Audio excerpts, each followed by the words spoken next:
ക്ഷേമാബോവ ബ്രോറോ ഹോഹായോ കാദീശോ ഹാദാലോഹോ ഷാരീരോ ആമീൻ. സ്വർണ്ണ വെള്ളിയാഴ്ച. അപ്പോസ്തലന്മാർ, പ്രത്യേകിച്ച് പത്രോസും യോഹന്നാനും പരിശുദ്ധാത്മാവിനെ സ്വീകരിച്ചതിന് ശേഷം പ്രവർത്തിച്ച ആദ്യത്തെ അത്ഭുതത്തെയാണ് നാം സ്വർണ്ണ വെള്ളിയാഴ്ച അനുസ്മരിക്കുന്നത്. We can see this in Acts chapter 3. 9 മണി സമയത്ത് പത്രോസും യോഹന്നാനും ദേവാലയത്തിലേക്ക് പ്രാർത്ഥിക്കുവാനായി പോവുകയാണ്. അവിടെ ദേവാലയത്തിൽ പ്രവേശിക്കുന്നവരോട് ഭിക്ഷ യാചിക്കാനായി സുന്ദര കവാടം എന്ന് വിളിക്കപ്പെടുന്ന ദേവാലയവാതിൽക്കൽ ജന്മനാൽ മുടന്തനായ ഒരു മനുഷ്യനുണ്ടായിരുന്നു. ഈ മനുഷ്യൻ ശ്ലീഹന്മാരോട് യാചിച്ചത് സമ്പത്താണ്. എന്നാൽ പത്രോസ് ആ മുടന്തനോട് മറുപടി പറഞ്ഞു, വെള്ളിയോ സ്വർണമോ എൻ്റെ കയ്യിലില്ല, എനിക്കുള്ളത് ഞാൻ നിനക്ക് തരുന്നു. നസ്രായനായ യേശുക്രിസ്തുവിന്റെ നാമത്തിൽ എഴുന്നേറ്റ് നടക്കുക. ഈ മനുഷ്യൻ ആഗ്രഹിച്ചത് സമ്പത്താണെങ്കിലും ലഭിച്ചത് സൗഖ്യമാണ്. സഭാപിതാവായ സെയിന്റ് ആംബ്രോസ് ഓഫ് മിലാൻ ഇപ്രകാരം എഴുതുന്നുണ്ട്: Peter gave him not money, but he gave health.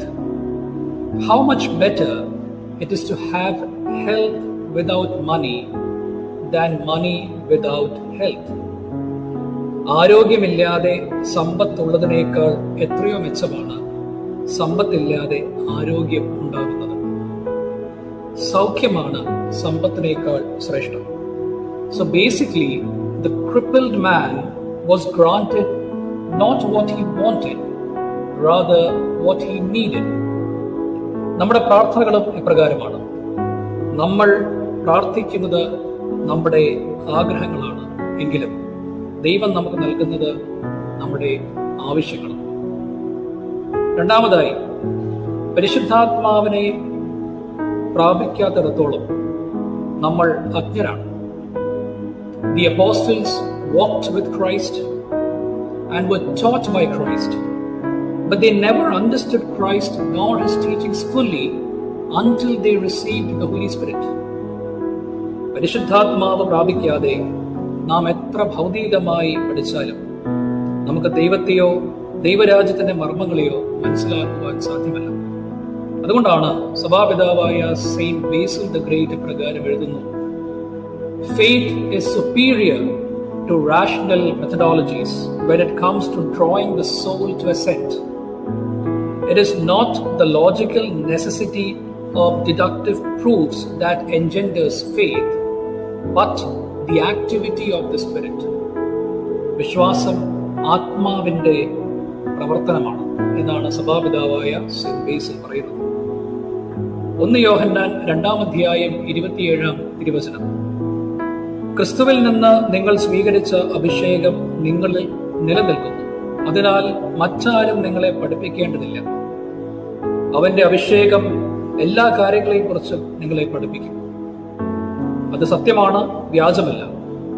അവൻ നിങ്ങളെ പഠിപ്പിച്ചതനുസരിച്ച് നിങ്ങൾ അവനിൽ വസിക്കുകയും. The Holy Spirit reminds us the teachings of Jesus Christ.